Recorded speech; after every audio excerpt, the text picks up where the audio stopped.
So first, RetroAchievements. It's a website that adds achievements to old games that never got them. So anything prior to the Xbox 360 and PS3 era, basically.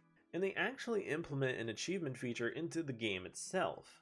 They do that through some emulation magic of some sort. I'm not too savvy of the methods, but trust me, it just works and it's honestly pretty fun.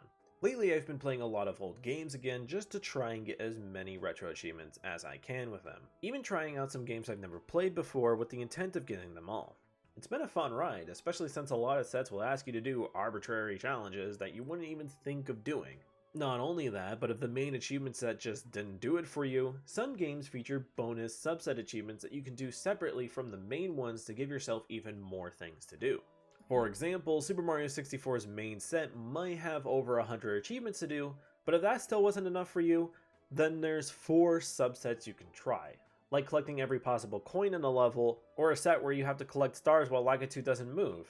There's a lot of possibilities when it comes to retro achievements because it's all community made. They're getting updated pretty much on a daily basis. With that being said, at the time of recording this, they don't have GameCube support at the moment, but looking over some GameCube games does show that some people are actively developing achievements for them. So that may be coming around the corner very soon, and I'll be excited to try them out. Gives me another excuse to play one of my favorite games of all time, Sonic Adventure. Yes, we're finally going to talk about the main topic of the day, that blue fucking rat. The original Sonic Adventure does have an achievement set, one that I already did, and didn't even think about recording or streaming it or anything. But trust me, it wasn't anything worth making an entire video for. The only noteworthy achievements I could point out for this set is getting the crystal ring before getting the Lightspeed shoes, finding the 4 secret rings and final egg, finishing Amy Twinkle Park without jumping more than 3 times, and finishing Tail Speed Highway without collecting any rings. There are some other challenge achievements, but they really aren't that hard. Aside from those, it's basically just 100% the game.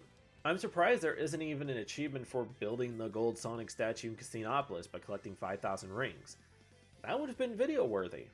Wink wink. Come to think of it, you could probably make an entire subset of achievements just for Casinopolis alone. I would definitely try that subset if it was ever a thing. Wink wink. Needless to say, mastering this set wasn't enough for me, so I turned to their 2 subset achievements. There's a Chao Garden specific set, which initially I thought, wow, I love the Chao Garden, I would grind it for some achievements. Then I realized what it was asking me for, literally getting every possible variation of a Chao, including a Chaos Chao, and beating the rare and very difficult Silver Chao, Gold Chao, and Chakron in the Emerald course. Yeah, I do that for a stream, but not by myself. Wink wink. There is another set for the Dreamcast DLC, but getting started on the DLC subset requires a lot of setup, and I'm not ready to do that right now. Now there is a 3rd subset for catching fishes as big, which I am totally down for. I wanted someone to make a mod that kept track of the fishing stuff because I thought it'd be cool, but I'll settle for an achievement set around it. However, it hasn't been claimed yet, and nobody seems to be interested in doing it right now, so I just have to wait on that. So then I looked into Sonic Adventure 2, and found out that at some point, it did have an achievement set. But it got temporarily removed because apparently it was extremely bugged. So that was out the window. Okay, so is there any other Sonic Adventure related thing I can do that might be fun? Oh, would you look at that? It's a recently preserved prototype of the forgotten Sonic Adventure tournament disc used for the Sega Dreamcast Mobile Assault Tour. But with achievements! I'll probably never get an opportunity to talk about this again, but the Sega Dreamcast Mobile Assault Tour was a 22-week tour created by Sega of America, sponsored by IGN, to help promote the upcoming Dreamcast. During this tour, they held a tournament for Sonic Adventure. And this might also just be due to my lack of actually trying to research it, but I couldn't really find much information about the specifics of the tournament outside of the achievement titles. So let's get into the meat of this video now because I've already rambled long enough. The set only has 6 achievements, most of them not being too difficult. Collecting 250 rings, completing the first section of the level within a minute, beating the level before the timer runs out, getting an enemy score of 310, and getting the 4 1-up capsules. Pretty easy stuff. But when I show you this set, you can see a huge dip in unlock rates with one of them. And that's collecting 489 rings. Probably one of the hardest achievements I've tried so far with RetroAchievements. And I grinded for almost a month trying to get this achievement. I even started streaming my attempts. It was a long and tedious grind.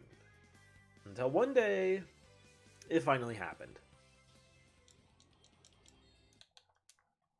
I just feel like there was a solution for this problem and no one goes back to it.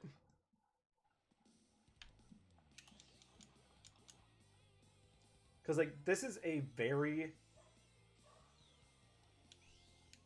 like niche example, but Sonic Shuffle, which, if you don't know, Sonic Shuffle is just Sonic's attempt at a Mario Party, but instead of dice they use cards. And for the Dreamcast controller, since they have tiny little screens on it, you can just look at your controller to see what cards you have. You don't have to use the in-game function to like reveal your cards to the whole party. Which I think, that's pretty fucking cool.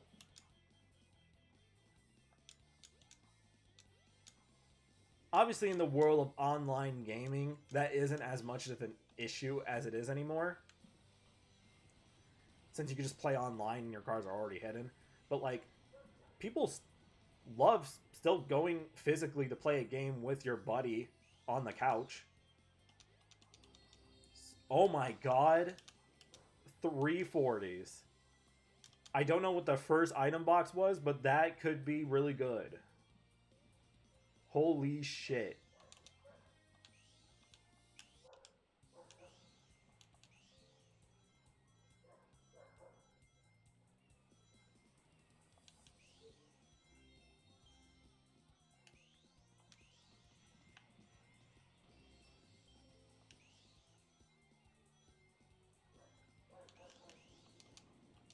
Yeah, I love the Dreamcast. Unironically, I think the Dreamcast is one of my favorite systems. I do think the controller is missing a lot. But it is... Hold everything. Hold everything. There it is. Oh my god, there it is. We fucking did it. Oh my god. Now, there's a lot to explain about this achievement and my strategies going for it. Even if it's just 2 minutes, there's a lot happening here. Firstly, you have to understand that throughout Emerald Coast are 5 capsules that contain a random amount of rings.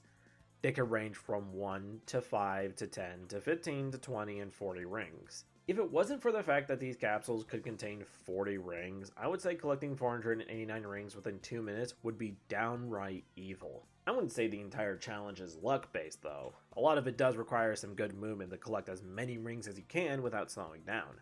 A lot of the run was me optimizing my route, figuring out the best way to move around while collecting all the rings I can. Like for example, I would normally jump over this spike gate here, but then I realized it might be better to collect the line of rings that's under it, because every ring counted at this point.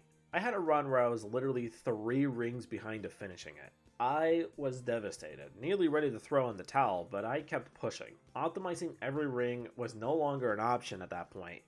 It was necessary for finishing the run. I started theorizing that for the RNG capsules, you needed at least 3 of the boxes to contain 40s in order to even have a chance at finishing this. I wish I recorded it, but I had a run early on that gave me 3 capsules with 40s in them, and I was still 100 short of winning. Further proving my point that your luck isn't the entire run, it's your movement as well. This isn't a set for casual players, it's a set for people to test their optimization skills. With that being said, it is extremely demoralizing when your movement is clean as hell, but your luck is down in the gutter. There was a day when I was streaming this where I was resetting any run that gave me a 1 or a 5, because I was convinced that anything below a 10 wouldn't even be enough to finish the run. I still believe that.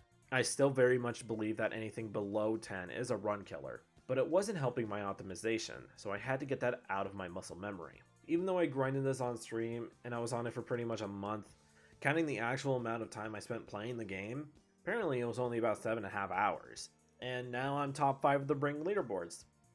Oh yeah, Retro Achievements isn't just for achievements. They keep track of leaderboard stuff too, and that's just as cool. Granted, Only 14 people have this achievement, 12 of them in hardcore mode, but I still think it's pretty impressive. Hardcore mode is just a fancy term meaning they didn't use any emulator benefits like save states or rewind. It's cool that you can still get achievements even if you save stated your way into it. Anyway, during my attempts at this run, I was debating if I should do a deep analysis of Emerald Coast, finding the optimal route of rings and counting how many rings are in the level exactly, finding which rings are pointless to grab versus essential ones, etc, etc. But after getting the achievement, I don't want to see Emerald Coast again. I'm out of here. Subscribe and check out my Twitch. See ya!